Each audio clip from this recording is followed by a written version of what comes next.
É uma noite de um encontro importante, num momento importante que o Brasil está vivendo, num momento de renascimento da esperança, de coisas boas que estão por vir aí. Então, eu queria dar muito boas-vindas hoje a Daniele, a Ariela e a Érica, que estão aqui, representando o Instituto Comida e Cultura, que faz um trabalho extraordinário, um trabalho lindo, um trabalho necessário, mais do que extraordinário, necessário. Eu tenho certeza que chega em muitos dos que estão aqui reunidos hoje. É um assunto que traz afeto para a gente, que traz um interesse, porque a gente está aqui junto com um grupo bem consciente com relação às questões da educação, às questões da terra. E eu já queria dizer que elas estão organizando uma pós-linda que vai acontecer na Pedagogia para a Liberdade. Então, é uma grande oportunidade essa noite para a gente ter uma introdução a tudo isso e abrir um diálogo. O intuito desse encontro formativo de hoje é que a gente converse, é que a gente realmente converse, que a gente aproveite essa oportunidade. Eu sei que tem gente do Brasil inteiro aqui, então vamos trazer as nossas regionalidades, um pouco da nossa história para essa conversa de hoje, que vai ser bem gostosa e proveitosa, eu espero. Então, boas-vindas a todos, todas e todes, e eu passo a palavra para a Dani, para a Ariela e para a Érica. Bem-vindas, bem-vindos, bem-vindes, todos aqui. Super feliz de estar aqui hoje, obrigada pela presença já de vocês todos e todas aqui. É incrível ter esse quórum de educadores para ouvir a gente está super animada. A gente não fez uma fala estruturada, já vou avisando, a gente vai contar um pouquinho para vocês sobre a pós e quer ouvir vocês também, né, o que vocês têm para questionar. Vou contar um pouquinho, talvez, da trajetória de como o Instituto se organizou, né? Eu acho que vocês não devem conhecer o Instituto Comida e Cultura, mas a gente começou no chão da escola, né? A gente começou dando aula para criança mesmo, no chão da escola, para crianças. Começamos com segunda e terceira série, numa escola de São Paulo, uma escola particular, e foi super bacana, porque a gente criou essa matéria, que se chamava na época Comida e Cultura, onde a gente dava aula para as crianças regularmente. Então, uma vez por semana, elas tinham o privilégio, e a gente também, de ter um lugar, uma cozinha super especial, enfim, em cima de uma árvore, feita para as crianças mesmo, e que ficava o tempo todo recebendo esses estudantes nessa casinha da árvore, né? Então, a gente começou com essas duas séries, mas foi tão, assim, impactante, não só para os alunos, para os estudantes, como para os educadores, como para o corpo docente, para a gestão, para os familiares, foi chegando, assim, nas pessoas, né? Porque quando a gente fala de alimento, a gente está falando da nossa vida e da vida do planeta. A gente está falando de natureza, a gente está falando de natureza interna, está falando de natureza externa. Então, isso foi aumentando, né, de tamanho, e aí a própria direção da escola pediu para a gente formular uma metodologia que alcançasse todas as crianças da escola, desde o G1 até o 5º ano, que é uma escola de ensino infantil e fundamental 1. E foi isso que aconteceu. Então, durante 4 anos, a gente ficou ali, tendo essa experiência no chão da escola. E quando veio a pandemia, a gente acabou tendo que fazer, imagina, a aula de culinária EAD. Como é que faz isso, né, minha gente? Complexo, né? Então, como muitas e muitos de vocês, imagino que fizeram também durante a pandemia, a gente teve que montar tipo um set de filmagem com o celular e sei lá, uma luz na cozinha de casa e cozinhar junto. E foi uma surpresa, assim, incrível, porque estava todo mundo naquela situação complexa da pandemia, ninguém sabia o que fazer e o que ia acontecer, né? Uma insegurança total. As pessoas começaram a se preocupar um pouco mais com a alimentação, né? Com a alimentação saudável, adequada. Então, teve enfim, essa orientação até, né, do Ministério da Saúde e tudo mais. Então, isso propiciou que as famílias também estivessem juntas durante muito tempo, né? E sem ter tanta coisa para fazer. Então foi incrível, porque os familiares cozinhavam com as crianças. Então pai, mãe, vovó, você via assim, cada vez aparecia alguém, os adultos foram se envolvendo, começaram a ter papos super interessantes sobre alimentação durante esse percurso, e aí a gente foi entendendo a potência que é usar o alimento como objeto para falar da nossa vida como humano na Terra, assim, basicamente isso, né? Só isso. E aí o Instituto foi se formando, né? A gente se conheceu durante esse processo todo, eu, Érica, que está aqui, a Daniela, que está aqui, a Juliana, que hoje não está aqui presente, mas faz parte do Instituto, e a Bela, que também não está aqui presente, deve estar voando agora, mas que gostaria de estar aqui, e que também faz parte do Instituto. Então, somos 5 mulheres que fundamos o Instituto Comida e Cultura com essa intenção de utilizar o alimento como forma de falar sobre vários assuntos que foram invisibilizados na vida da nossa sociedade humana e que precisam urgentemente serem debatidos e serem estudados, né? Então, agora que eu já contei um pouquinho de como o Instituto se formou, bom, a gente entendeu também que para multiplicar isso, a gente precisava conversar com muitos educadores, porque são vocês, assim como nós, que vão poder levar isso e estender isso para muito mais escolas e para muito mais crianças. Hoje em dia a gente tem um curso que a gente está ministrando para educadores da rede pública de São Paulo. Então, a gente está formando, ao final desse nosso primeiro ano de instituto, aproximadamente 80, 90 educadores, né, da rede pública, num curso similar a esse que vocês vieram aqui conhecer, né, que vai, mas assim, muito mais enxuto, né, esse curso que a gente deu e vai continuar dando nas escolas, é um curso mais enxuto. A pós-graduação que a gente está propondo aqui, ela tem um caráter assim, ela tem um desenho muito parecido, mas um caráter muito mais profundo, né? Onde a gente vai poder conhecer a fundo todas as temáticas que a gente está trazendo e com a ideia de um desenvolvimento não só desse conhecimento sobre alimentação, mas também de um desenvolvimento pessoal, né? Pensando na educação sistêmica. Não é por acaso que eu estou me formando na turma de educação sistêmica da PPL esse ano, então, que é um curso que eu realmente recomendo muito e que tem muita relação com essa pós que a gente está criando, que é com um olhar mais para a alimentação, mais pensando numa educação sistêmica, enfim, tanto dos indivíduos que vão se formar, quanto dos conceitos que a gente quer passar para vocês passarem para as crianças. E aí, eu vou parar um pouco de falar, eu quero passar para a Érica e para a Dani, e queria propor para elas 2 coisas, assim. Eu não sei se vocês sabem, mas Perdão, gente, estou com uma tossinha aqui que às vezes me dá um pigar. A educação alimentar e nutricional, ela tem um marco de referência, é uma política pública que está fazendo 10 anos, por acaso, agora, essa semana, né? Então, a gente está comemorando 10 anos dela, e ela, de fato, não é implementada da forma como deveria ser dentro das escolas, dos programas políticos pedagógicos, dos currículos, é feito de maneira muito pontual. Então, eu gostaria que a Érica falasse um pouco sobre isso, e eu gostaria que a Dani contasse um pouco sobre a nossa jornada, né? Que ela tem um desenho que passa pela alimentação humana e vai passando pela formação da alimentação no Brasil, e tem todo um olhar diferenciado, que eu vou parar de falar, senão eu vou começar a contar o que a Dani vai contar. Então, é com vocês, meninas. Passo a palavra. Posso falar? Oi, gente, boa noite. Prazer estar aqui. Vou pegar o gancho da Ari, tentar ser breve para a gente ter um mosaico de vozes aqui, né? A gente também quer ouvi-los.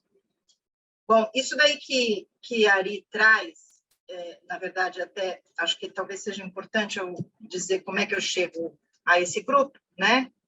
Na verdade, quando a Ari já desenvolvia esse projeto que ela contou, quando uma sinergia feliz de fatores nos levou a um encontro de competências diversas, né? Eu, por exemplo,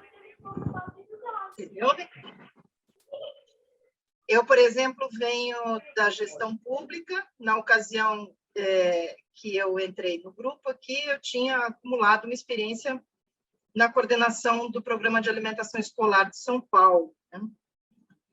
E, então, eu acho que hoje a gente, depois de muito debater sobre onde é que está a conexão dessa coisa do elemento cultural da alimentação com a pura necessidade de suprimento dos nutrientes para as crianças e adolescentes, né? Onde é que se conecta essa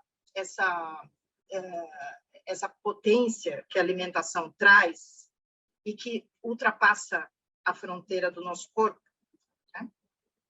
Porque o programa de alimentação escolar, não sei se todos sabem, né? Ele é um senhorzinho, já vai lá para os seus 70 anos, mas ele vem crescendo bastante, uma elaboração complexa e com a presença cada vez mais forte da sociedade civil como voz atuante, né?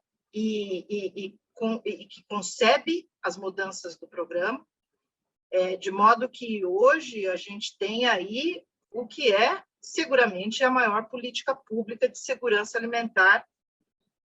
Eu diria que talvez uma das maiores do mundo. Do Brasil, seguramente ela é, né?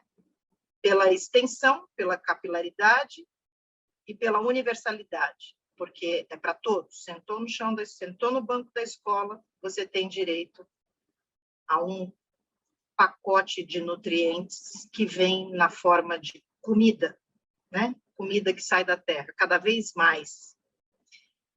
Enfim, estou contando isso para dizer que a essa complexidade deste programa, que eu tive felicidade de trabalhar e de colaborar, apesar de toda a maturidade que ele carrega, ele tem ainda nas entrelinhas apenas a questão da educação alimentar e nutricional. Então, por mais que a gente acumule sucessos enquanto política pública de fornecimento de nutrientes nos 4 cantos do Brasil, no Brasil profundo, né? A gente mal e mal chega numa camada que vem depois dessa. Ou seja, as pessoas comem porque elas têm fome. Muito se diz disso, aliás, né? A criança vai, parece até que hoje em dia o argumento de ir para a escola é porque na escola tem comida e ela não tem em casa, né? E, bom, claro que a gente luta por esta camada que está mais na superfície, claro que isso é básico, claro que fome zero é a primeira prioridade de todos nós, mas a intenção do Instituto Comida e Cultura é ultrapassar essa camada. É justamente trazer à tona os elementos que nos fazem nos aproximar ou nos distanciar da alimentação, né? Porque sempre é um peso, são 2 medidas, né? A gente, na medida que a gente se aproxima, que a gente se distancia de uma alimentação de verdade, a gente se aproxima de algo que se convencionou chamar de alimento e que não é, e que vem embalado, vem ultraprocessado, enfim. Hoje, a sociedade brasileira tem um acúmulo de debates nesse campo, que, inclusive, a gente bebe dessa fonte, né? E acho que o trabalho do Instituto Comida e Cultura talvez seja exatamente essas investigações que estão nas entrelinhas para fazer com que a questão da alimentação seja cada vez mais presente de uma maneira, desculpa até o trocadilho, mas orgânica mesmo, orgânica no sentido sem forçação de barra, natural. Falar do tema de alimentação tem que voltar a ser a tônica de uma conversa ou de uma reflexão individual que a gente tenha, porque, afinal de contas, é a nossa primeira necessidade, né? Ela é a necessidade primordial de todo ser vivo, então ela não pode ser negligenciada ao ponto em que hoje a gente chegou e que, inclusive, acarretou todo um cenário de doenças crônicas, de sindemia, que a gente sabe, obesidade convivendo com fome, etc, etc, etc. Então, o que a gente faz? A gente tenta explorar essas camadas, entender o porquê dessa complexidade, desse problema que a gente tem, e tentar um pouco desvelar como é que a gente aflora de novo isso que a gente nunca deveria ter perdido, que é o nosso contato com a alimentação, e a gente aprofunda isso tentando encontrar e compartilhar as conexões que a alimentação tem enquanto elemento mesmo de formação humana, né, das sociedades. Porque a escolha que você faz em relação à alimentação, ela pode ser definidora do espaço social que você vive, certamente ela é definidora, que a gente não percebe, pode ser definidora para o bem e para o mal. Você pode mudar uma sociedade pela escolha que você faz, você pode mudar um bioma, você pode preservar uma determinada região pela escolha alimentar que você faz, né? E você pode, é claro, mudar teu próprio ser, né? Aí, enquanto indivíduo, na questão da saúde, que é essa camada mais externa, mais visível que a gente tem. Sobre a questão do que está por trás, então, eu estava comentando que essa construção, ela vem num crescendo, né? E hoje a gente, felizmente, tem bastante base já construída e já muito objeto de muita reflexão, muito debate, para corroborar a nossa metodologia, né? Então, a gente se apoia naquilo que, inclusive, tem sido considerado como um grande ativo brasileiro. Eu vou citar um deles, que é o Guia Alimentar para a População Brasileira. Quem não conhece, conheçam, por favor. Ele é simples, mas ele foi feito ele é, sabe, simples e precioso, como são as coisas simples, né? É um guia construído pelo Ministério da Saúde e que vem, na verdade, fazer uma revolução, quase que literalmente, porque a indústria alimentícia não gostou, uma revolução no que se entende como o que deve estar no prato do brasileiro, né? Guia alimentar para a população brasileira. Acho que é para a população, é da população, algo assim. Em linhas bem sucintas, o que o guia propõe é que a gente, na verdade, ele propõe várias coisas, inclusive ele tem um capítulo dedicado aos 10 passos para alimentação saudável, mas, assim, só para... Quando a gente pega a primeira desses ditames, né, dessas considerações do guia, a gente já consegue até intuir quais são as outras, né, que seria você desembalar menos e descascar mais. Ou não coma nada que a sua avó não reconheceria, né? Quando a gente... o que está acontecendo hoje em dia, e que, segundo a ciência, é o que está provocando a tal da sindemia, obesidade, fome, etc., tem muito a ver com aquilo que a indústria alimentícia nos impôs, né? Que são alimentos que mal e mal a gente reconhece como tal. Enfim, o guia está em vários formatos, ele é muito didático e ele é um instrumento, uma ferramenta de política pública que deve ser utilizada de maneira interdisciplinar, inclusive por alunos e professores de pedagogia ou educadores em formação, etc. No nosso caso aqui, a gente tem na mesinha de cabeceira, né? A gente usa muito do guia como um norte, mas a gente também usa de uma regulação para conseguir fazer as conexões desta alimentação que se quer, que não é só saudável, mas é sustentável, é do bem, etc., com aquilo que a educação pressupõe.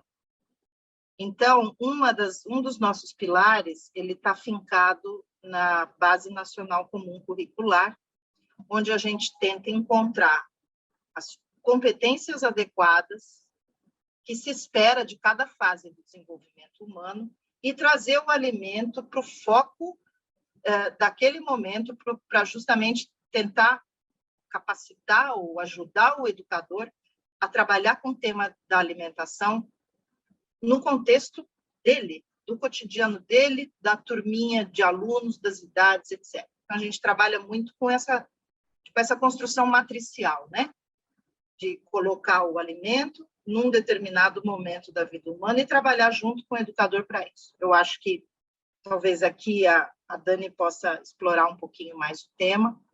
A gente tem outros fundamentos que nos orientam na questão dos pressupostos, vamos dizer, metodológicos. A gente tem o Marco Legal da Primeira Infância. Na verdade, por ser uma educação sistêmica, a gente meio que junta um pouco de tudo, né? Nós não vamos numa direção só, a gente tenta fazer um concerto, né, de diferentes temas, mas o que está no nosso eixo central é trabalhar com o alimento como objeto e a criança como sujeito, né? E acho que até com esse gancho eu passo a palavra para a Dani, para ela talvez explorar um pouquinho mais da questão metodológica e tentar materializar para vocês como é que a coisa acontece na prática. Eu vou tentar. Boa noite, gente. Eu sou Daniela Brochado. Chego aqui muito feliz nesse espaço, agradecendo demais a essa oportunidade, agradecendo as minhas antepassadas por terem me ajudado a chegar até aqui e a todas essas mulheres que fazem parte aí do meu percurso nesse plano e que me apoiam na minha jornada. Bom, eu chego no Instituto com uma proposta de ampliar um pouco a nossa reflexão sobre as relações étnico-raciais e a alimentação. Então, a minha inquietação, enquanto mulher preta, né, me faz chegar nesse espaço com essas potências, que são essas outras 4 mulheres, que são mulheres admiráveis e que trazem aí em suas bagagens experiências múltiplas, e essa diversidade para a gente é uma conexão. E aí, por conta disso, quando a gente senta para pensar um pouco esse percurso formativo, a gente escolhe falar sobre, a gente escolhe falar sobre a história da alimentação do mundo e falar sobre a história da culinária no Brasil com a intenção de recontar a história e trazer para a superfície aqueles conhecimentos e aquelas contribuições que foram invisibilizadas e que ainda lutam para que sejam vistas e valorizadas. Então, o racismo, ou os racismos, né, porque existem alguns aí que transitam dentro da educação alimentar, é uma questão para a gente pensar e a gente tentar provocar essas reflexões dentro do nosso percurso. porque a gente entende, né, que os espaços de aprendizagens, eles são terrenos para que isso possa, para que esse argumento, né, possa ser desenvolvido à luz de uma educação crítica que acolha o debate racial no âmbito da educação alimentar. E aí, a gente tem se desafiado, e eu não vou dizer que a gente faz, porque a gente está no começo dessa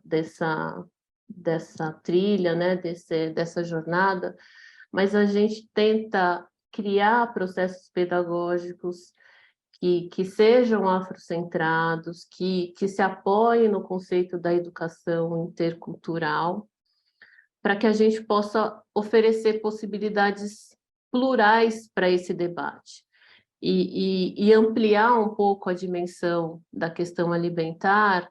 Ela sai dessa questão biológica, pura e simplesmente, e incorpora, né, as dimensões sociais, as dimensões culturais, as dimensões éticas. A partir do momento que a gente reconhece que o racismo ele está nessa estrutura, a gente consegue entender quais são os principais determinantes que afetam a insegurança alimentar e nutricional, e também as diversas situações de violações do direito humano à alimentação, que a Érica trouxe um pouco para a gente, né, sobre alguns desses pressupostos.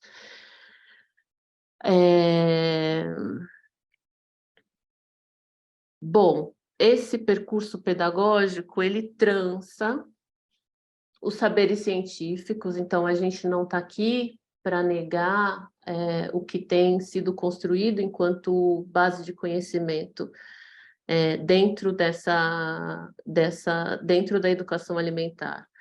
Mas a gente quer usar também da sabedoria popular, da oralidade, da diversidade cultural e alimentar que a gente tem para poder trazer tudo isso nesse caldeirão e abrir uma forma bastante generosa e dialógica nessa conversa. Então, o nosso percurso pedagógico, ele navega muito, né,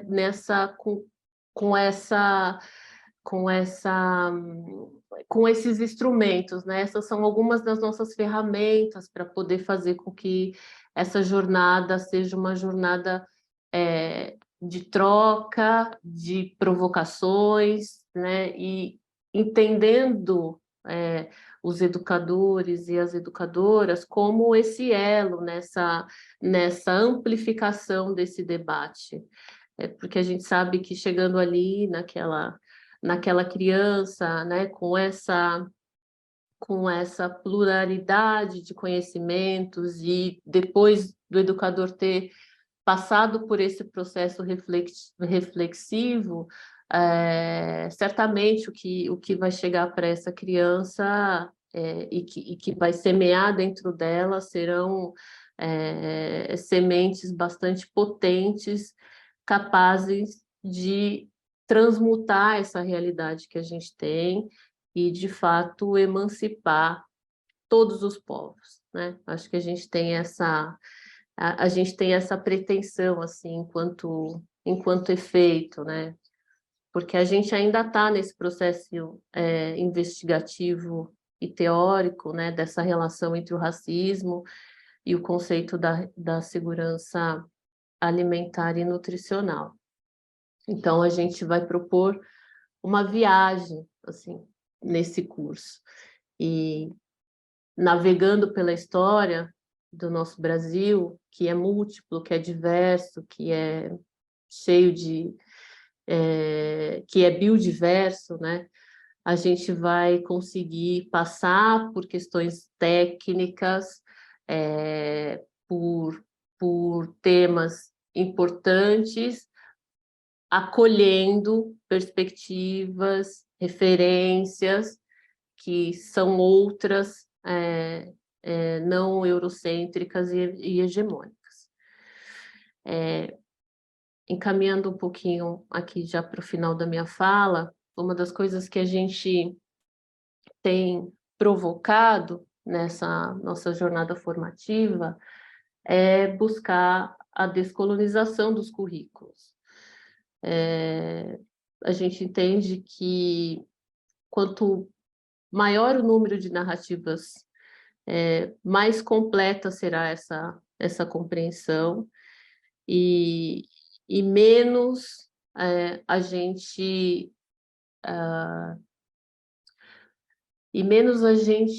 soma, não sei se...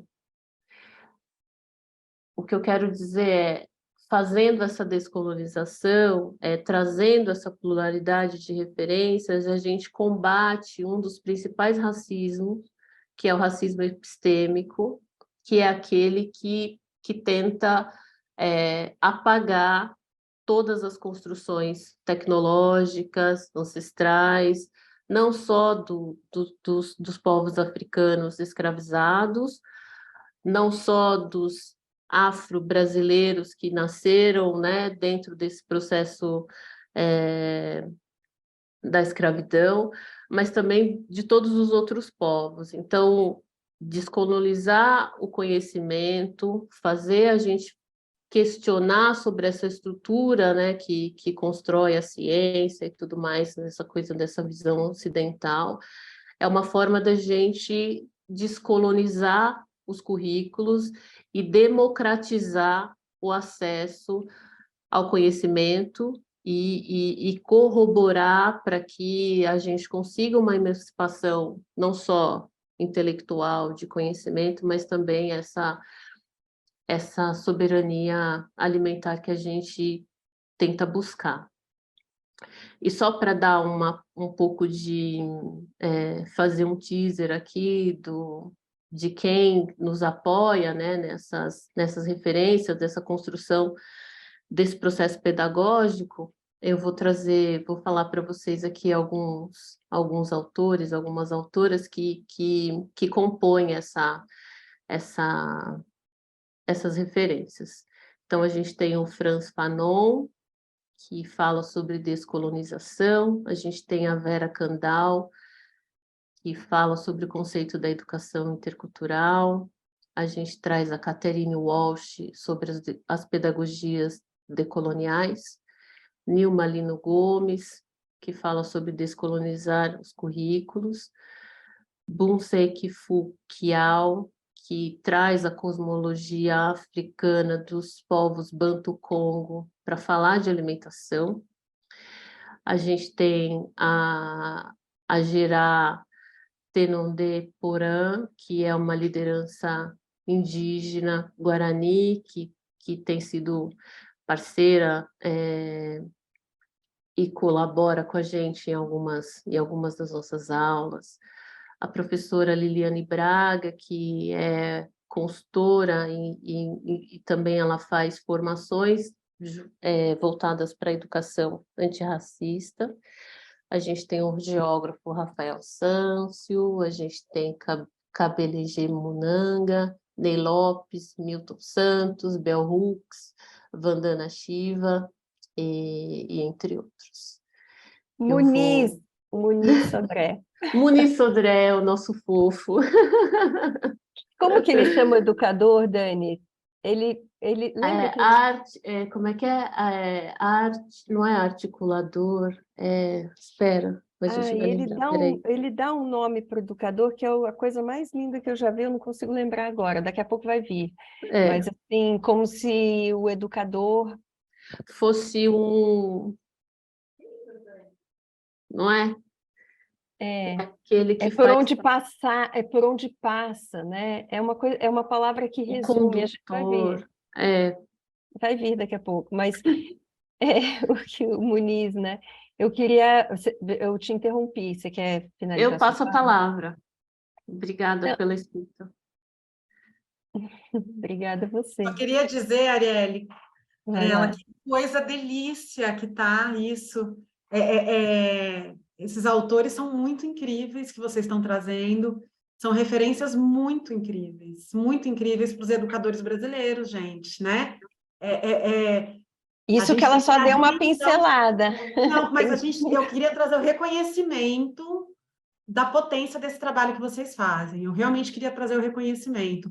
Porque se a gente pudesse fazer um curso de pedagogia só com esses autores, a gente podia, né? Não é o caso porque a gente tem que contemplar outras coisas. Mas que bom que alguém está olhando para isso dessa forma, com essa profundidade que merece. Porque isso é muito importante, necessário e impactante, gente. É tão pouca gente que está fazendo isso ainda, tão pouca gente acessou esse conhecimento ainda aqui, né? Da nossa brasilidade, dessas origens, enfim.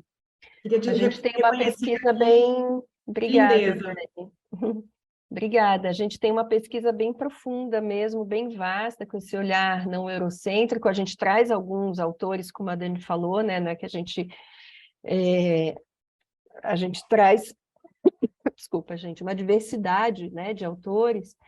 Então, e a gente entendeu que o alimento, ele propicia isso, né, da gente trazer essa construção histórica, geográfica, territorial, de uma outra maneira, mostrando toda a perversidade que foi construída aqui no Brasil, né, em vários sistemas, não só alimentar, mas os sistemas arquitetônicos, os sistemas de linguagem. Então, tudo isso é discutido em profundidade, porque a gente começa a entender o porquê das nossas escolhas alimentares, né? Elas vêm de uma construção muito perversa mesmo, né? E a gente está caminhando para um lugar, quando a Érica traz a questão dos ultraprocessados, né, que são, o George Screenes, ele fala, né, no nutricionismo, ele fala que são produtos degradados, não são nem, a gente não consegue nem chamar de alimento, né, ultraprocessado. O ultraprocessado, ele afasta a gente da nossa cultura, né? Das nossas culturas, né? A gente não tem mais cultura. Eu fico imaginando como é que as crianças vão entender o pertencimento delas ao mundo se elas forem comer só esse tipo de coisa, né? Então, falando da criança, um pouquinho da perspectiva de usar o alimento dentro de sala de aula no chão da escola, tem um estudioso da educação, que eu não sei se vocês todos conhecem, o Edgar Dale. Ele faz um estudo que ele fala que a gente consegue memorizar 10% do que a gente lê, 20% do que a gente discute entre nós, né, assim, do que a gente conversa, e 90% daquilo que a gente vivencia. Então, quer dizer, a potência que tem você cozinhar com as crianças, você levar essa temática e vivenciar com elas é muito grande, né? Você propor para a criança a feitura de um prato, de uma comida, né, que a gente vai fazer em conjunto, e essa comida tem esse preparo, né, tem um início, tem um meio, tem um fim. Então, desde escolher a receita, ler a receita, separar os ingredientes, verificar as quantidades, cortar, picar, ralar, misturar, cozinhar, enfim, colocar no forno, colocar na geladeira, todo o processo, essa vivência toda dessa experiência. Saber de onde vem, né, Ari? Saber de onde vem e para onde vai, né? Fora você entender todo o ciclo, né? Porque aí você começa a entender os processos da natureza mesmo por meio do alimento. Você, né, desde o plantio, entender a sazonalidade dos alimentos, o que a gente pode transformar com ele, porque o meu raciocínio, Dani, era um pouco... Tem essa parte que você está falando, mas o meu raciocínio ia muito no sentido de fazer com que a criança fortaleça o sentimento de pertencimento dela, sabe? A sua identidade. A identidade, a própria autoconfiança, a autonomia, tudo isso também são aprendizados que a gente traz, né, no momento que a gente está cozinhando, mas isso, a gente traz muita coisa quando você cozinha junto, né? Desde a motricidade fina, você consegue fazer um trabalho que tem um ritmo, você consegue fazer com que a criança manifeste o mundo dela interior quando ela está fazendo uma comida. Do mesmo jeito que se ela estivesse fazendo um desenho, se ela estivesse fazendo uma costura, se ela estivesse fazendo uma escultura, né? A comida também propicia isso, né? E aí, para além de propiciar tudo isso, a gente tem isso que a Dani colocou, de ela criar, acho que tem o microfone aberto de alguém, ela criar um elo que você consegue entender holisticamente o mundo mesmo, né? Como é que esse alimento foi plantado, quem é que plantou esse alimento, o respeito que você tem que ter por aquela pessoa, essa questão que a Érica trouxe da sindemia global, né? O que isso tudo que tem a ver com as mudanças climáticas, né? As escolhas que a gente faz de um alimento que é mais próximo, de um alimento que vem lá de longe, quais são as pegadas que isso vai deixando no nosso planeta. Depois, o que você vai fazer com os restos daquele alimento, para onde é que vai, né? Como é que você composta, recicla, enfim, é uma infinidade de possibilidades que você pode trazer de conhecimento para essas crianças. E aí, no início da live, para quem não entrou no começo, a gente tinha colocado uma frase, né, do Paulo Freire, só para finalizar a minha fala, que ele fala assim, né, a pessoa conscientizada tem uma compreensão diferente da história e de seu papel nela. Recusa-se a acomodar-se, e mobiliza-se, organiza-se para mudar o mundo.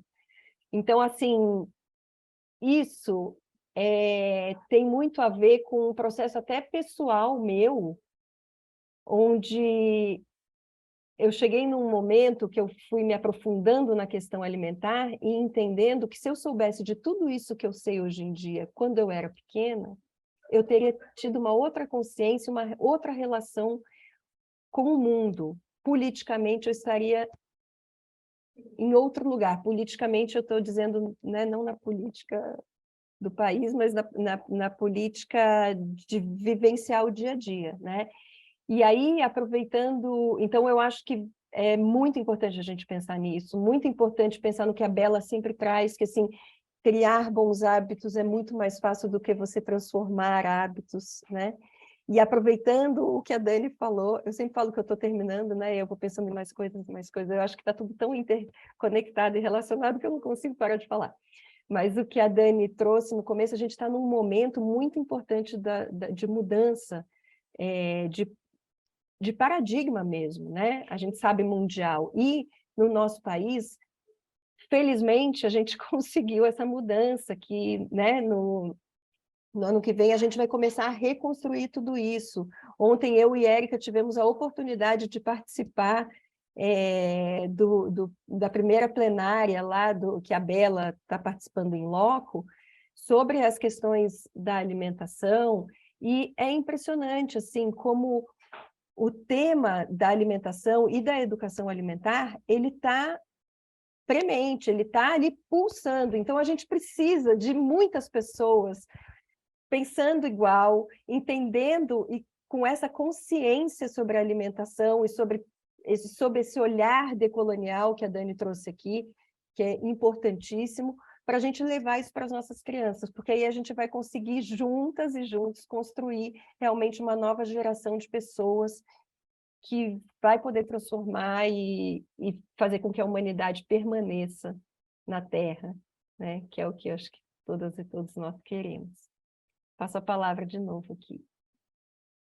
Nossa, Ariela, Dani, Érica, tem tanta coisa que mexe dentro da gente quando a gente escuta essa temática, né? Assim, de fato, a nossa experiência de vida, as nossas memórias afetivas, né? Fazer um bolo com uma avó, cozinhar um bolinho de chuva, num dia de chuva, e colher uma cenoura e descobrir que a cenoura está embaixo da terra, né? Quando criança, tô trazendo as minhas memórias de infância, né? Descobrir que a galinha bota ovo todo dia, né? Coisas de onde vem, né? O quanto isso é um caminho de desenvolvimento humano, porque é inerente ao ser humano se alimentar. Quantas memórias afetivas se constroem nesse lugar da comida e quanto conhecimento se gera e se transmite, né? Quantas rodas não acontecem em volta da comida. É um assunto que me toca pra caramba e, enfim, eu vou fazer essa pós. Eu já falei que e são toda a minha transmitidos. família, tá difícil, todo mundo. Porque é um assunto que mexe com a gente, né? Que mexe com a gente, que a gente precisa conhecer, que a gente quer conhecer. E são poucos os lugares que a gente pode ter um ano para falar sobre isso e linkar isso à educação, né? E tentar fazer essa transformação com essas crianças que estão aí. Mas eu também estou falando muito, eu queria passar a palavra para os nossos alunos, para a galera que está falando. Muita gente falou aqui no chat algumas coisas. Pois é, a Roberta perguntou qual o nome do autor. Só não entendi. Autor do Guia Alimentar para a População Brasileira? Será que é essa a sua dúvida? Pode abrir a voz, Roberta, pode abrir o microfone. A gente não está te ouvindo. Deu algum BO aí. Você pode escrever no chat, Rô. Enquanto a Rô escreve no chat, eu queria convidar algumas vozes aqui para se manifestarem e para trazerem o que veio. Eu vi a Gabi vibrando ali, Gabi direto da Bahia. Conta para a gente, Gabi. E eu queria escutar um pouco do grupo, a gente abriu uma roda de conversa aqui agora. Dani, aproveitando, só já que você está chamando as vozes, eu queria saber também de onde são essas pessoas todas. Com certeza. Cada um fala de onde vem. Ótima oportunidade, Érica. Obrigada.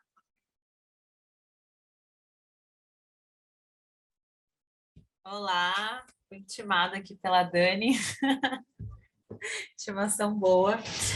Eu sou a Gabriela, eu falo aqui hoje do sertão da Bahia, eu moro hoje em Uibaí, que fica no território de Irecê. Atualmente eu tenho trabalhado com 40 escolas municipais aqui da região, mas eu sou de São Paulo, nascida e criada a vida inteira lá. Então, me familiarizo, assim, né, pelos dizeres por aí, e acho que é um momento, para mim, tem sido um despertar muito grande, estar tão próximo de tantas escolas públicas, de tantas realidades diferentes, e algo que sempre me incomoda e me instiga muito. Esse lugar, quando a gente para pensar e ver de fato, né? Aqui, por exemplo, no começo do ano, as crianças ficaram 2 meses sem alimentação, por questão de verbas e roubalheiras, enfim. E acompanhando, meu filho vai na creche aqui, né? E também acompanhando essa questão da alimentação e tudo mais. E eu acho que uma questão que me toca muito também é a falta de conscientização que se leva além, obviamente, por questões políticas, né? Tipo assim, se a informação chega para os pais que isso é um dever da escola e do poder público, né? Então, eu com pequenos passinhos de formiga, assim, eu vou tentando alguma coisa, nem que seja com a classe, né? Com a turma do meu filho e tudo mais, disso de que não dá para ser bolacha com leite achocolatado, né, e cuscuz, e muitas vezes sim, é a alimentação que as crianças têm. Eu vejo realidades muito duras aqui, eu vejo a pobreza acontecendo de fato, e o que esse governo trouxe para a gente esse ano. Então, lidei de frente, assim, com algumas, não eu, né, por estar aqui num lugar de privilégio, mas lidando com essas populações, assim, e então acho que é algo muito urgente. Estou encantada com a proposta e encantada também com o lugar de fala que Dani está, e muito, muito, muito feliz, né, por alguém assim como você, Dani, que, enfim, nem conheço, mas já vejo, já honro e aprender, porque eu acho que é assim que a gente aprende, né? Eu fui entendendo durante a minha caminhada de como é que a gente honra quem passou até a gente chegar aqui. E saber dizer todos os nomes, né? E eu acho que digo Dani aqui também, que é um dos nomes que me traz aqui há alguns anos. Tantos outros também que a gente tem, e honrar essa nossa ancestralidade, entender dos nossos avós. Eu achei maravilhosa essa fala de, tipo, não coma algo que sua avó não identificaria. Eu anotei e colei na parede, falei, é isso, é só isso. Então, acho que é uma pós assim, que chega com um tema muito urgente e de uma maneira necessária também, trazendo essa questão decolonial e racismo e tudo mais. Então, estou encantada aqui. Acho que é isso. Obrigada. Você vai vir com a gente, viu, Gabi? Nem que eu tenha que te laçar aí. Deixa eu contemplar aqui as palavras. Agora, só para contemplar a galera aqui, Júlia e depois Diego. Pode abrir o microfone e falar, Júlia. Se vocês quiserem complementar, Dani, Ariela e Érica, a qualquer tempo, tá? Por favor. E aí, pessoal, boa noite. Eu falo de Belo Horizonte e eu sou engenheira ambiental. Comecei a fazer a pedagogia, o curso de pedagogia agora, na última turma Brasil. E, nossa, eu fiquei tão encantada com essa proposta que hoje eu estou pensando como que eu vou arrumar para fazer essa pós, porque a gente não sabe se vai ter de novo, né? Outra turma, não sei Vai ainda. ter. Vão ter várias turmas. Mas assim, ficou aquela sensação de não posso perder, né? E essa questão que vocês falaram, né, da sindemia global, eu não conhecia esse termo, mas do ponto de vista da engenharia ambiental, né, o que eu tenho perseguido há muito tempo, a questão do desperdício alimentar, não só do que a gente entende como comida, mas também daqueles alimentos não convencionais, do aproveitamento de cascos, né? Então, quando vocês falaram de aproveitamento, de compostagem, meu coraçãozinho vibrou aqui e me deu uma vontade, assim, de continuar um projeto que eu comecei no ano passado, mas, assim, muito sem planejamento, né? Que era de trazer para a linguagem infantil algumas questões, como o aproveitamento integral de alimentos e a compostagem doméstica, né? E aí eu tenho uma filhinha de 6 anos, que vocês devem ter visto ela dando tchauzinho aqui, está aqui do meu lado. E ela sempre pedia para contar a historinha infantil, e me perguntava também, mamãe, como que é o seu trabalho, né? Porque ela me via só no computador, ela não entendia muito, e aí, por meio de pouco né, na prática que era meu trabalho, e aí uma das historinhas virou um livrinho. Não sei se vai aparecer. Aqui, acho que aparece. É O Curioso Destino de Nina e Nana, que é uma historinha que envolve a banana, o aproveitamento integral da casca dela e a compostagem dos restinhos que não dá para aproveitar. Então, achei que tem tudo a ver. Depois dá para aproveitar. Depois virar adubo, né, filha? Dá para aproveitar. Tá vendo? Dá certo, tá vendo, né, gente? Dá certo. Então, fiquei super empolgada. Agora eu tenho que ver na prática como que eu vou fazer o curso aí. Obrigada, viu, gente, pela oportunidade. Ai, Júlia, que lindo, que trabalho bacana que você faz. Tem tudo a ver mesmo com a sua biografia, isso aqui que a gente está fazendo. Que bom que você está aqui nesse grupo. Eu vou passar a palavra para o Diego.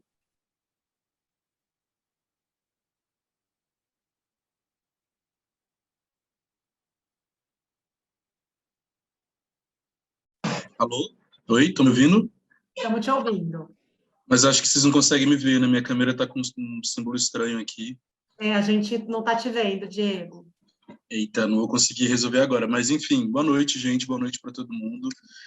Cheguei aqui um pouquinho atrasado, mas quis vir para ver de qual era desse encontro formativo e fiquei muito feliz com o que encontrei aqui.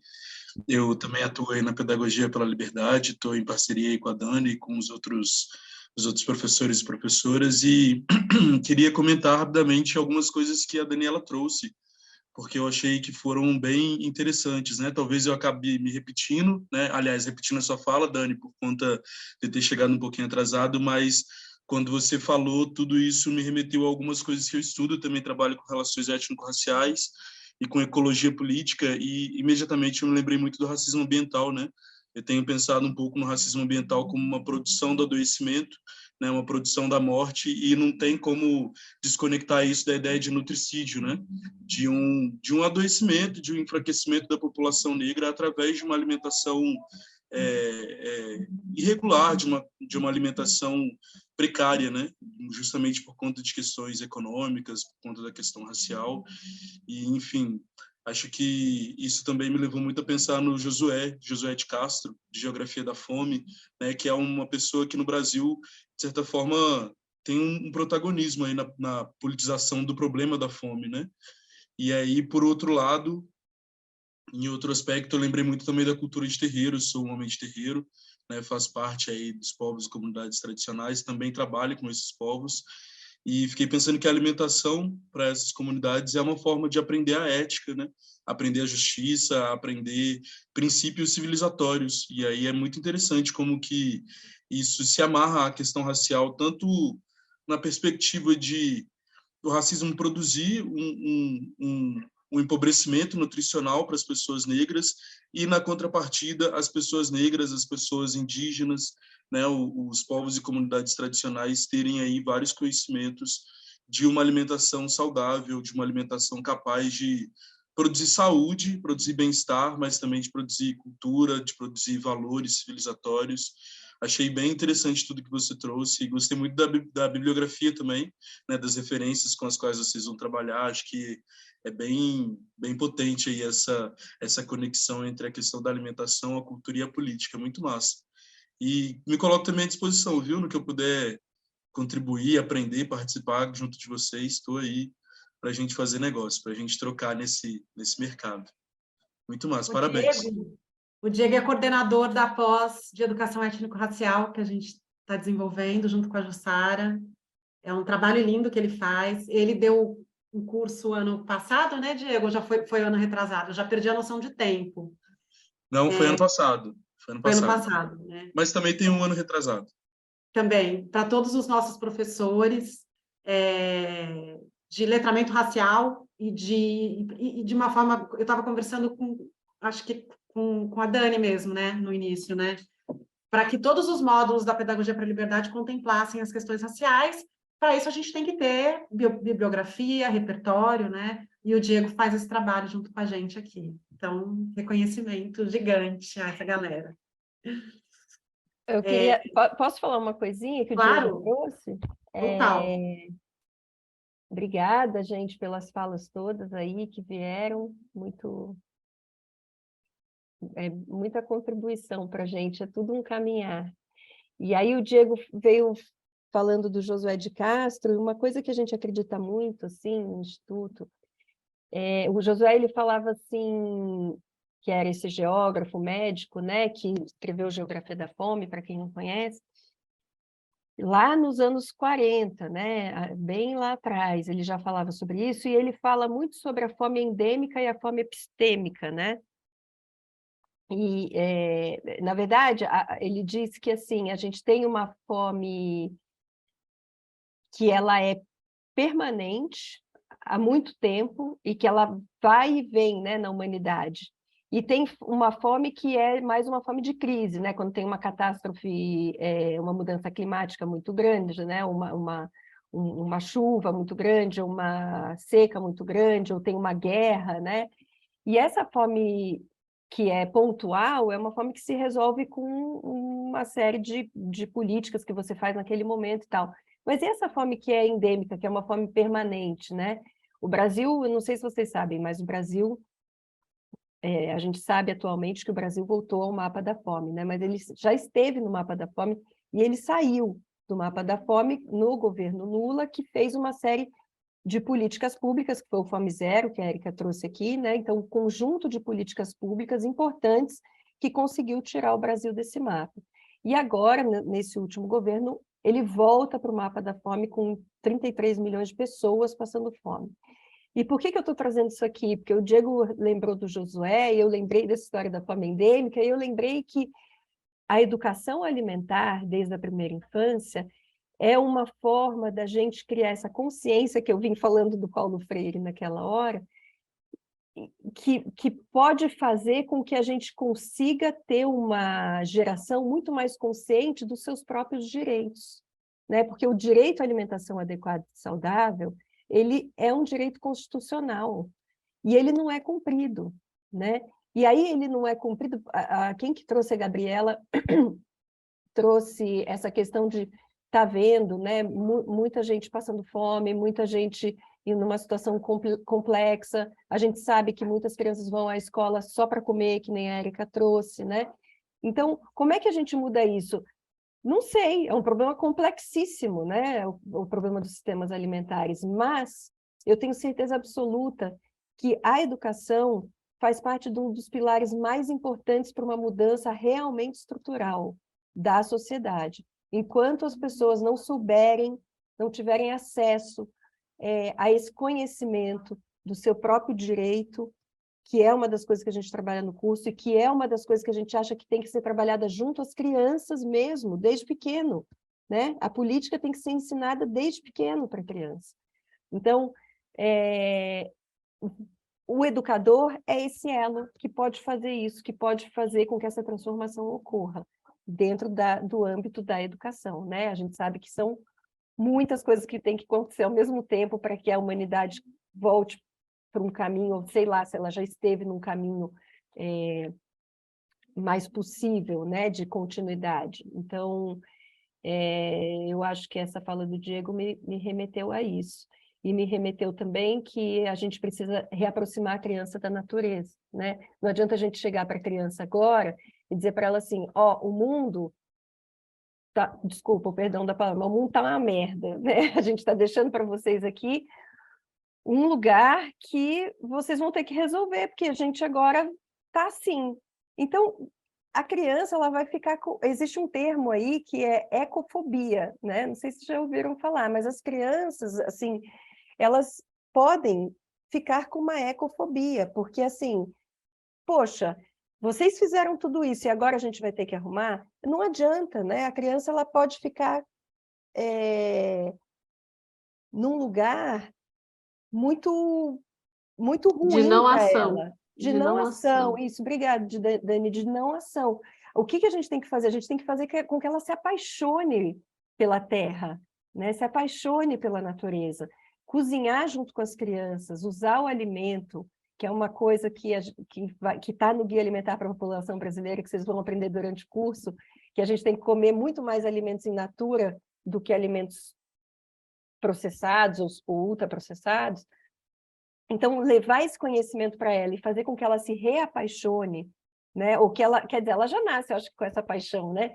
E aí a gente só corroborar para que essa paixão permaneça, para que depois ela entenda a situação como é que está. Não adianta a gente dizer para ela, ó, já era, né? Muito ruim você nascer e alguém te falar, ó, não sei até quando você vai conseguir respirar esse ar e beber dessa água, né? Então, eu acho que o curso vem muito nesse sentido, eu acho que a nossa responsabilidade como educador está muito aí, nessa mudança estruturante, né? Então, eu falo isso porque eu faço esse chamamento mesmo, assim, né? Que eu quero que a gente se una, se junte e leve isso para frente. Passo a palavra. Só arrematando, Ari, que você falou, só para não perder, tá, gente? Não sei se eu estou pulando o lugar de alguém aqui, mas é que pegar o gancho. Já que algumas pessoas manifestaram interesse no Guia Alimentar da População Brasileira, bom, ele é uma produção do Ministério, uma encomenda, vamos dizer assim, mas também uma coprodução do Ministério da Saúde com o Núcleo de Pesquisas de Nutrição, né, da USP, o NUPENS, da Faculdade de Saúde Pública. E aí, bom, só casualmente parece que a gente está fazendo uma propaganda para nós mesmos, né? Mas o guia, ele inclusive é referência internacional, tá? Mas uma das pessoas que liderou o processo de construção do guia nos ajuda, é uma parceira nossa, que é a Patrícia Jaime, a professora Patrícia Jaime, é nossa mentora, vamos dizer assim, nos processos avaliativos. Então, a gente está utilizando instrumentos já validados pelo grupo do NUPENS e pela própria Faculdade de Saúde Pública, justamente para aferir, a gente faz isso em alguns estágios do nosso curso, em que grau alguns construtos estão sendo melhor absorvidos.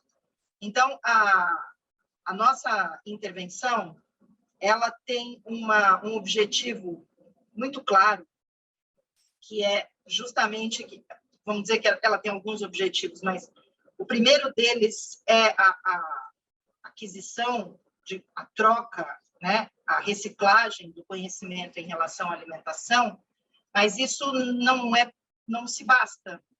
A gente quer que este conhecimento ele se transforme em ação.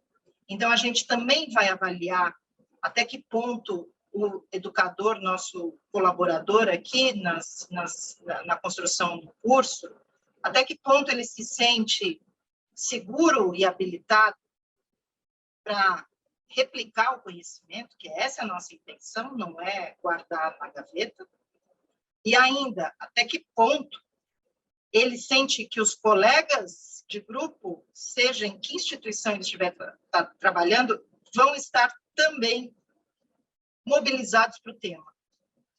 Então, esse rol de atributos, ele é aferido tanto no momento inicial quanto no momento final do curso, né? E a gente conta com a professora Patrícia Jaime, assim como a gente conta com a Faculdade de Saúde Pública nessa parceria. E só fechando esse assunto, a gente cuidou. Essas parcerias, elas estão em contínua construção, né? Eu acho que isso é válido e é saudável, porque ninguém aqui estacionou, então, de fato, as parcerias, quanto mais, melhor. Mas já assim, num primeiro momento, a gente cuidou para que o nosso conselho, que a gente tivesse à mão sempre a opinião sincera e esperta de algumas pessoas que são referência em suas áreas e que são muito caras para nós, no sentido de compor a nossa estrutura conceitual. Então, portanto, é muito caro para nós abordar de maneira abrangente e adequada a questão da primeira infância e dos direitos ligados à primeira infância. Então, nós temos a professora Anistela Haddad como nossa conselheira de primeira hora, porque ela é a representante da rede latino-americana de líderes da primeira infância, uma rede criada no Chile pela Michelle Bachelet. Entre outras experiências, né, como a São Paulo Carinhosa, na cidade de São Paulo, etc. A gente tem o professor César Calegari como um conselheiro, justamente para nos manter. Ele é um dos criadores da nova Base Nacional Comum Curricular, não dos criadores, mas ele liderou isso pelo Conselho Nacional de Educação, né? A gente tem o professor Silvio Almeida, por tudo que ele representa. Ele talvez seja o nosso conselheiro mais recente, mas ele, de fato, foi uma construção lapidada, devagar, justamente tem muito a ver com toda a narrativa e a história que a Dani trouxe. A gente tem o professor... Graziano é professor? Acho que é, né? José Graziano, que é um dos mentores do programa Fome Zero, que tirou o Brasil da fome, do mapa da fome. Ao final, não foi ele, mas ele começou. Então, eu não vou nem falar sobre ele, porque dispensa, né? E hoje ele lidera o Instituto Fome Zero, aliás, justamente pelo sucesso acumulado aí pelo programa. E a gente tem a Carol Pasquale, que nos traz sempre à luz a questão da biodiversidade, que a gente não quer perder de foco. Porque quando a gente mergulha mais fundo nos ditames do Guia Alimentar da População Brasileira, a gente vai ver que o ideal não é nem comer só o local, é comer o que veio, o que tem origem na tua região. É valorizar aquilo que é produzido perto de você pelos teus antepassados e pelos teus contemporâneos, né? E é isso que a gente está perdendo. É claro que a gente está perdendo até... A gente não lembra mais nem que existe farinha de mandioca, se imagina, né, que tem em Buriti, né? Então, assim, essa reconexão com a biodiversidade, a gente também é um dos nossos pilares, e por isso a gente conta com a ajuda da Carol Pasquale, que hoje dirige o Greenpeace no Brasil. Então, eu só queria trazer aqui para vocês um pouquinho desse nosso estofo, né? Que está na forma, que vem na forma de conselhos esporádicos e permanentes. A gente tem algumas reuniões ao longo do ano, e que nos dá muita segurança de que estamos construindo uma base metodológica e conceitual sólida. É isso, obrigada. A gente fica sem fôlego de ouvir esses nomes, né, galera? Sim, o coração bate e a gente se sente honrada e, assim, uma baita de uma responsa. É incrível isso. Que constelação que vocês juntaram para falar de um tema que é disso, né? É simplesmente a base de qualquer sociedade, comida.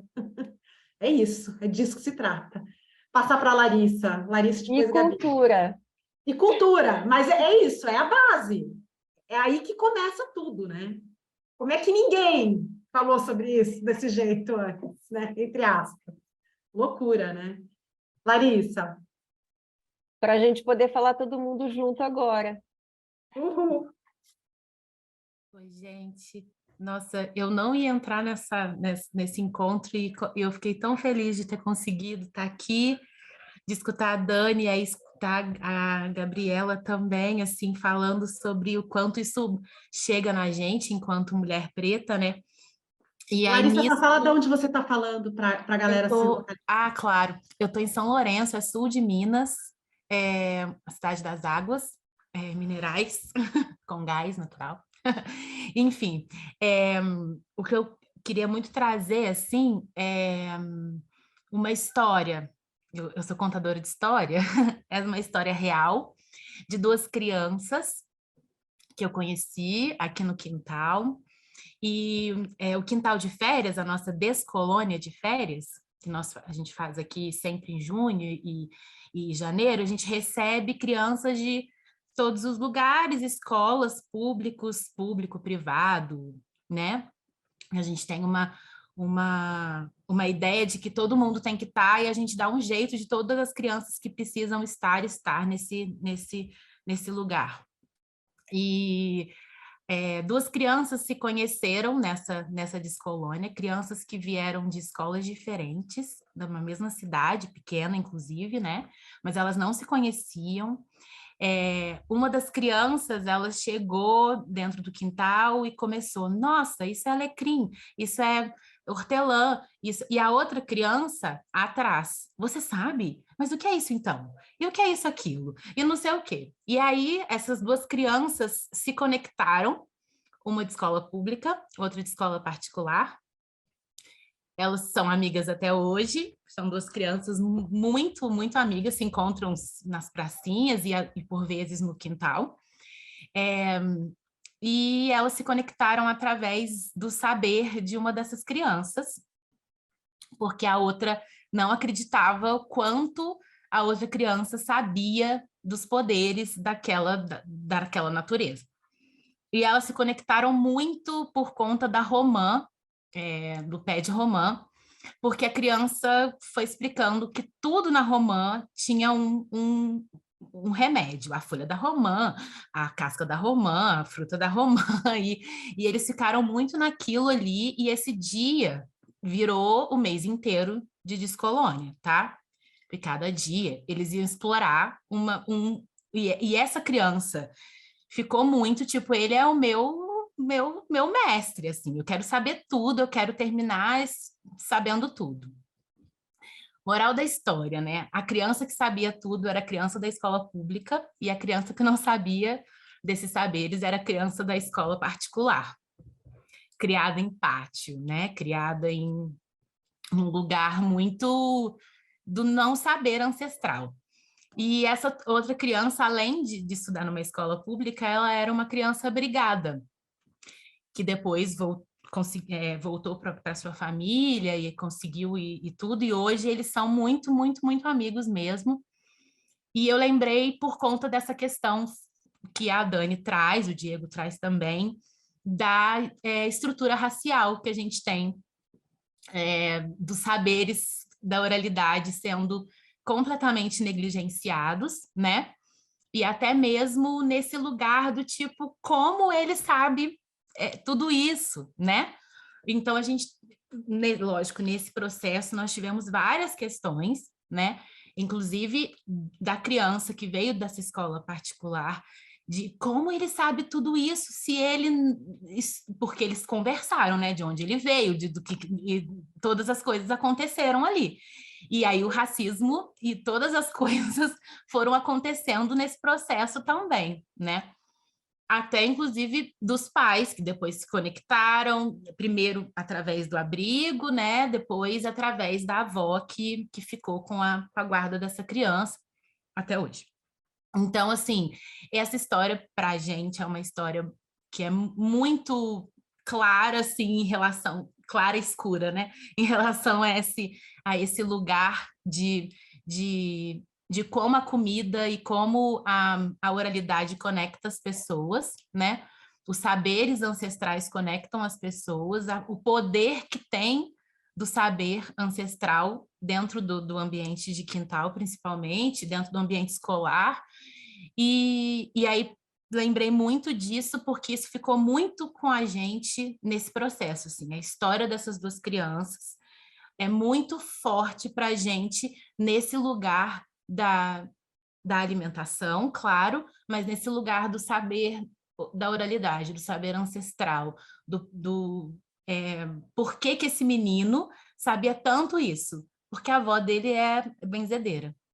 Porque a avó que conseguiu a guarda dele no final das contas é uma pessoa que tem um saber que para ele veio desde sempre, assim, sabe? Então é uma história que se conecta com várias outras coisas, eu resumi muito rapidamente, mas nesse lugar do quanto a gente precisa notar essas crianças no ambiente escolar. Isso é muito necessário, né?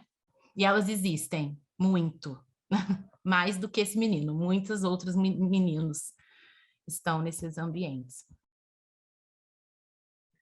Obrigada, Larissa. Eu vou pegar a palavra, Gabriela, antes de você, e dizer que a gente tenta, nesse percurso, valorizar os saberes diversos, né? Principalmente a oralidade, nessa troca com os educadores e as educadoras, e chamar a atenção justamente para esse saber nato das crianças, né? Porque elas estão crianças, né? E carregam um monte de experiência e um monte de saberes que, quando elas passam para dentro do espaço de aprendizagem que a gente conhece tradicionalmente como a escolinha, isso não é contemplado. Então, você deixa tudo que você sabe fora, porque eu vou te falar o que é que você tem que aprender, né?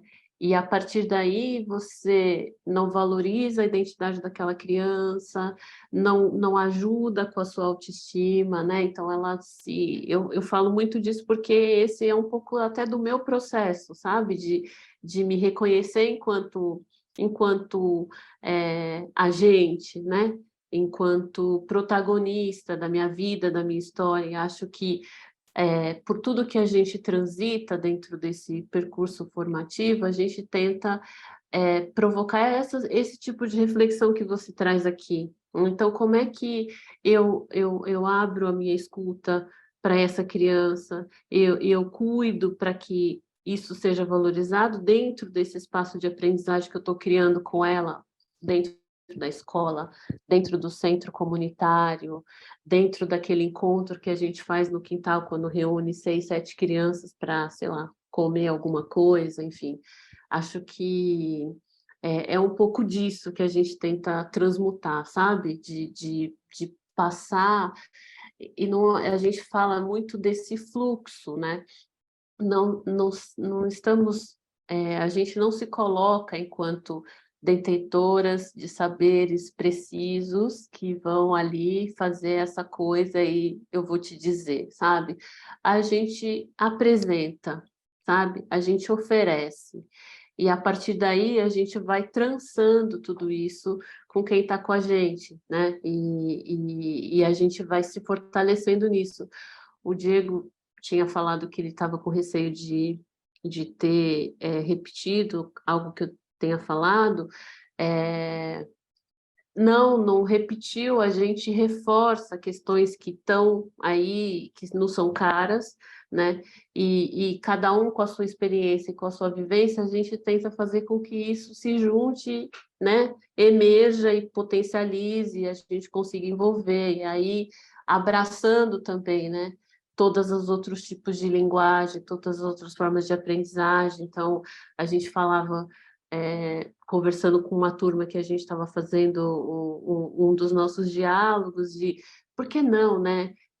Fazer com que a criança traga da sua casa aquela receita que a avó, que a mãe, porque por mais que tenha escassez de alimento, existe uma memória afetiva, existe um culto, existe um rito, existe um jeito de comer, né, que cada um tem dentro da sua casa, com um pouquinho ou com um montão, né?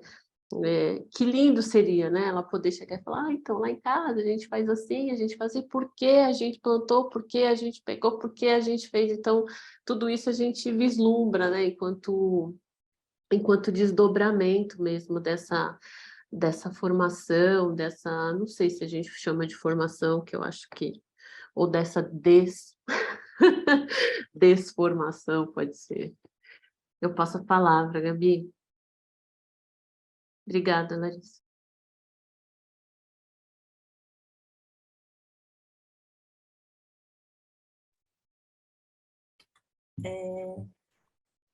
A hora que eu parei de falar, só uma coisa que eu fiquei refletindo também, que depois a Ariela trouxe também, que é essa importância dessa reconexão, né, e não é só das crianças, né, porque para chegar nas crianças precisa da gente primeiro, e aí estando no chão de escola tem que, não só os professores, e sim coordenação, gestão e todos os envolvidos, porque todo mundo educa quando está dentro de um espaço como uma escola. E aí me ficou assim, hoje lidando com uma realidade aqui onde tem muitos produtores e muitas crianças que estão na roça e tudo mais, fico muito feliz, né? Consigo comer orgânicos para cá, muitas vezes saber de onde veio, consigo comprar feijão na feira, da saca, e isso é algo que se eu vivi, eu não lembro, assim. Então, nesse lugar desse que a Catiúcia Ribeiro sempre traz também, né, que o futuro é ancestral. Então, como é que a gente retoma para essa ancestralidade? E aí me ficou muito latente, pensando que a gente tem aqui, né, vocês que estão em São Paulo, não sei como eu queria ouvir de vocês, assim, relato, ou como vocês têm pensado e visto isso, ao mesmo tempo de que, né, vocês têm trazido, a cartilha funciona, cada vez mais a alimentação tem chegado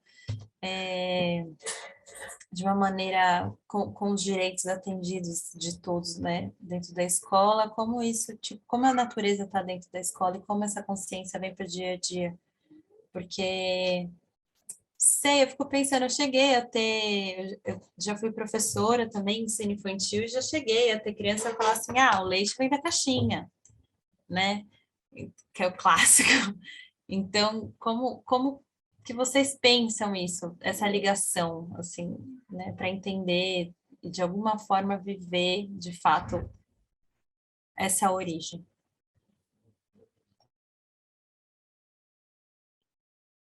Você quer responder, Dani? Então, Gabi, eu acho que é uma construção mesmo, né? O que a gente propõe até durante o percurso é um pouco isso que a Dani falou, né? Da gente trazer aí vários olhares diferenciados e sobre esse tema. Então, a gente tem uma pesquisa profunda,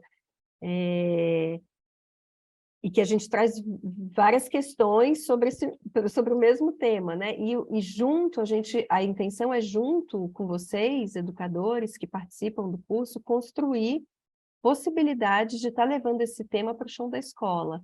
Eu acho que depende bastante da realidade de cada território, sabe? Assim, aqui em São Paulo, é isso, a gente a gente esteve no chão de uma escola particular durante 4 anos, lidando com as crianças, que era uma realidade. Depois, nessa formação que a gente está fazendo de educadores ao longo desse ano, a gente tem trabalhado com... a gente está com 4 escolas municipais e uma escola particular também. Realidades completamente diferentes. Mesmo dentro da escola pública, a gente trabalhou com algumas escolas da Zona Oeste de São Paulo, e depois, no segundo semestre, a gente começou a trabalhar, como a Érica fala, nas franjas da cidade. Assim, a gente abriu um chamamento para todas as escolas municipais de São Paulo, e aí a gente fez uma seleção, porque não dava para atender todo mundo nesse momento, porque a gente está, enfim, a gente depende, né, também de outras questões, financiamentos, etc. e tal, que é a parte chata da história. Mas a gente conseguiu abarcar 3 escolas e aí a gente foi para a Zona Sul de São Paulo. Outra realidade, e mesmo dentro da Zona Sul, eu tolinha, falando assim, que bom, então 3 escolas na Zona Sul, é ótimo, porque aí a gente vai fazer o curso junto, é super perto uma da outra, tá. Imagina, o sul de São Paulo é uma coisa enorme. Entre uma escola e outra, você leva tipo 40 minutos de carro. É insano, assim. Então, como são realidades completamente diferentes mesmo, estando mesmo dentro de uma região e tal. E então, para te trazer que, assim, como levar isso para as crianças é o grande pulo do gato, né? Vamos dizer assim. E que é uma coisa que não é não tem uma receita de bolo pronta, né? É uma construção realmente feita a várias mãos, a partir de toda essa conceituação que a gente traz e a partir de toda a interconexão com a BNCC. Então, a gente tem, por exemplo, a cada temática que a gente trabalha, a gente tem já compilado todas as habilidades da BNCC que podem ser desenvolvidas em relação àquele tema. Isso faz parte do material que a gente entrega para vocês, por exemplo, ao final do percurso. E isso também não é imutável, né? A gente vai percebendo e vai recebendo contribuições dos próprios educadores. Mas isso aqui a gente poderia também... Então, bora, a gente trabalha com o Padlet, vocês devem conhecer esse aplicativo de educação, que é muito usado na educação, não é de educação. Então, a gente tem todo um material compilado ali e que é vivo, porque além de todas essas coisas que a gente veio trazendo para vocês, bibliografias, etc. e tal, a gente tem uma das colunas que são contribuições dos próprios educadores de cada escola, pensando em intervenções para serem feitas no chão da escola com as crianças. E isso é uma vitrine, onde cada uma e cada um de vocês vai poder acessar forever, né? Desculpa usar inglês, né? Para sempre, né? Assim, para sempre mesmo, né? Assim, a ideia é essa, a gente compartilhar. Quem foi a Érica que falou, né? Que ninguém aqui quer reter nenhum nada de conhecimento, a gente quer Da acessibilidade. trocar, dar acessibilidade e trocar, e também absorver, né? Aprender. Aprender com vocês, é isso. Durante a Da vivência... Não sei se eu visibilidade, te me vem essa respondi, palavra da Gabi. visibilidade para boas ideias, bons projetos. Quando vocês compartilham isso, vocês também trazem esse protagonismo de pessoas que estão ali no chão da escola fazendo a diferença, né? Isso é muito importante. Muito Sim, lindo. a gente valoriza as autorias, então todas as intervenções propostas no chão da escola têm a autoria ali declarada. E uma coisa que ajuda no processo é que a cada vivência das aulas, a gente tem um tempo para pensar sobre aquilo em grupo. E aí, dentro daquele grupo, emergem situações, intervenções, isso tudo é registrado e fica ali de livre acesso. Então, por exemplo, a turma 2, com quem a gente está hoje, ela consegue acessar o que foi criado pela turma 1. E assim, essa fluidez e essa capilaridade, ela aumenta e proporciona essa troca. Mas eu estou naquele território, a minha realidade é essa, a gente pode pensar algo nesse tipo, tá, mas você é da onde que era? Eu sou daqui. Conta aí o que você está fazendo. E só para ajudar um pouco a contribuir com o que a Ari estava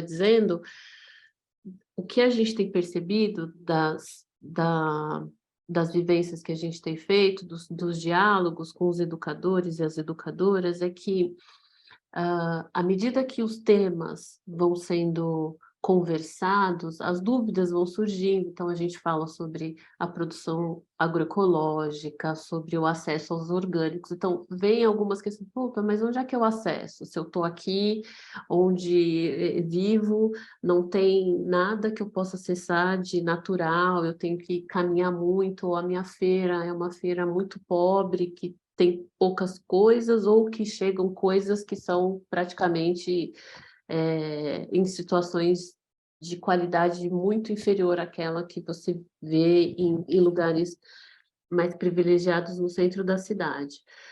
A gente fala sobre isso, então eu acho que tudo isso também faz com que as pessoas acessem outros tipos de busca por informações, por alimentos frescos e por todo esse sistema. A gente está falando de uma formação sistêmica, e a Bela fala um pouco disso, né, sobre, eu li também no chat, né, sobre comer é um ato político, e esse sistema fala desse ciclo inteiro, desse sistema inteiro, né, então, durante essa conversa que a gente tem, tudo isso vai aparecendo e a gente vai lapidando, vai conversando e vai trançando, enfim. Então, não tem uma resposta, né, exata sobre como é que a gente faz com que essa reconexão aconteça na prática. Com certeza vão aparecer inúmeras sugestões de como isso pode se dar e cada um vai poder adequar para o seu território. Eu passo a palavra. Queridos e queridas, a gente já extrapolou nossa hora aí em 13 minutinhos, número bom. Mas eu não sei se alguém tem alguma... Eu acho que deve ter muita coisa ainda, porque é um assunto que vai se provocando e que vai amadurecendo dentro da gente. Mas eu queria dizer para vocês que esse é só o comecinho. Que a gente vai ter aí 12 meses para conversar sobre isso, para amadurecer, para desenvolver, né? Fica esse convite para que vocês conheçam. É importante a gente falar que a gente tem um sistema de cotas e ações afirmativas nesse curso, como em todos os cursos da Pedagogia para a Liberdade, onde a gente contempla negros, indígenas e pessoas trans, e a gente tem, agora me falhou a memória, Ariela, me lembra se no edital a gente tem para professores de escola pública também. Tem também para professores de escola pública que a gente queria contemplar, né? Então, dá para todo mundo, assim, a gente dá um jeito de caber todo mundo nesse projeto. É também uma escolha nossa que as pessoas caibam dentro desse projeto de alguma forma, né? Porque não está fácil para ninguém, a gente sabe disso. E é um tema muito importante para que educadores se apropriem e construam. É isso que a Érica falou, eu estava lendo no chat, né? É seu direito, a gente tem que conhecer os nossos direitos.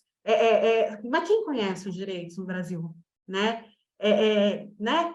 O professor está tão sobrecarregado com tantas coisas, com tantas mazelas, né? Com tantas falhas sistêmicas que a gente está vendo aí, né? As verbas de merenda, não vamos nem falar sobre esse passado triste, né? Vamos pensar no futuro, que o futuro vai ser melhor, e o futuro quem vai fazer vai ser a gente, porque os educadores plantam o futuro, germinam o futuro, disseminam boas práticas, né? Tem a chance de ensinar a criança a plantar na terra, a ver germinar e a comer aquele fruto. Então, é de todo esse paradigma, de toda essa potência que a gente está falando aqui. Isso é só um começo. É um projeto que nasceu de algumas conversas. Eu queria muito agradecer, em especial aqui a Ariela, que foi a pessoa que a gente se conectou na pós, né, Ariela, da Pedagogia para a Liberdade, e conversando, falei, gente, tem tudo a ver, a gente precisa fazer isso acontecer. Foi rápido, porque a gente queria que fosse rápido, e porque a gente entende que esse assunto é urgente, né? Então, fica aqui um convite para que vocês conheçam. No nosso edital, a gente tem ali descrevendo algumas outras coisas, tem um plano de curso, para vocês se aprofundarem um pouquinho mais, vão ter alguns vídeos, e é isso. Estamos aí para... Vai ter uma imersão, né, Dani? Uma imersão presencial ao longo... Vai ter uma imersão presencial que vai ser muito linda, muito especial, com práticas a gente vai cozinhar junto também, né? A gente vai dormir, acordar, cozinhar, fazer fogueira, cantar, dançar, vivenciar, experienciar. E tem a Bela Gil, gente. Eu tenho que falar isso para vocês também. Eles estão falando de Bela, Bela, Bela, mas é a Bela Gil, que está no momento hoje de nos representar, gente. Olha que incrível. Ariela, vocês espionaram aquela reunião. Eu queria... Que honra, que privilégio, né? Enfim, poder dar pitaco, né? Poder falar, gente, está acontecendo, né? Tá tendo uma discussão pública com gente que conhece do assunto, né? Então, é muito bonito de ver mesmo. É uma mulher que está dentro de um processo de mudança política, né? E que pode agregar muito para a gente, trazendo briefings do que está rolando, mas mais do que isso, né? Ela está dentro desse movimento político e pode nos ferramentar para fazer as mudanças que a gente precisa fazer nos nossos municípios, nas nossas prefeituras, nas nossas escolas particulares, porque as crianças estão em todos os lugares. Então, esse assunto é um assunto para todo mundo, né? E para a gente também. Também no chat a gente falou sobre cura, sobre esse processo de cura, da gente se revisitar nesse lugar, da gente aprender a comer. Tem muito adulto que não sabe comer, que não fez... Tem muito adulto que não sabe muita coisa sobre comida, sobre história. Então, é revisitar a sua história, a sua ancestralidade, se curar de muitas coisas, né? E a educação é isso. A educação, ela é curativa para crianças, jovens e adultos. Ela é um lugar de cura mesmo. Então, assim, eu queria muito agradecer a presença da Dani, da Ariela, da Érica, de vocês que estiveram aqui essa noite, falar que estou super honrada, enquanto representante da Pedagogia para a Liberdade, de tê-las nesse coletivo de educadores, com esse tema sensacional e que a gente vai fazer acontecer e que cabe todo mundo nesse projeto. Gratidão por vocês estarem aqui com a gente. Galera, alguém quer falar alguma coisa? Eu convido vocês a escreverem aqui no chat. Já estão escrevendo, né? Uma palavra de como é que vocês saem, para deixar para a Ariela, para a Érica e para a Dani. E conhecer... A Juliana chegou aqui, olha, eu estou vendo a cara da... A Ju chegou. Gente, essa é a Juliana. Essa que está fazendo tchauzinho aqui com a mão é a Juliana. A gente tem trabalhado junto aí. E eu convido vocês também a conhecerem... É isso, Ju. A conhecerem o Instituto Comida e Cultura. Entrem no site, entrem no Instagram, conheçam o projeto deles, porque esse projeto precede esse curso que a gente está desenvolvendo aqui. Então, é muito lindo esse trabalho que eles estão fazendo. Olha, leiam o chat, meninas. Muitas coisas acontecendo no chat. Aí lendo. Pri, você está aqui. Bem-vinda. É isso. Muita coisa linda. Muito obrigada pela presença de todas e todos e todes. Muito feliz de estar aqui com vocês. Eu espero reencontrar vocês logo menos na nossa pós. Ai, Pri, beijo. Dani, obrigada. A Érica quer falar alguma coisa? Só queria agradecer vocês estarem aqui com a gente. É isso. E o trabalho que vocês estão fazendo para o mundo ficar um lugar melhor. É disso que se trata.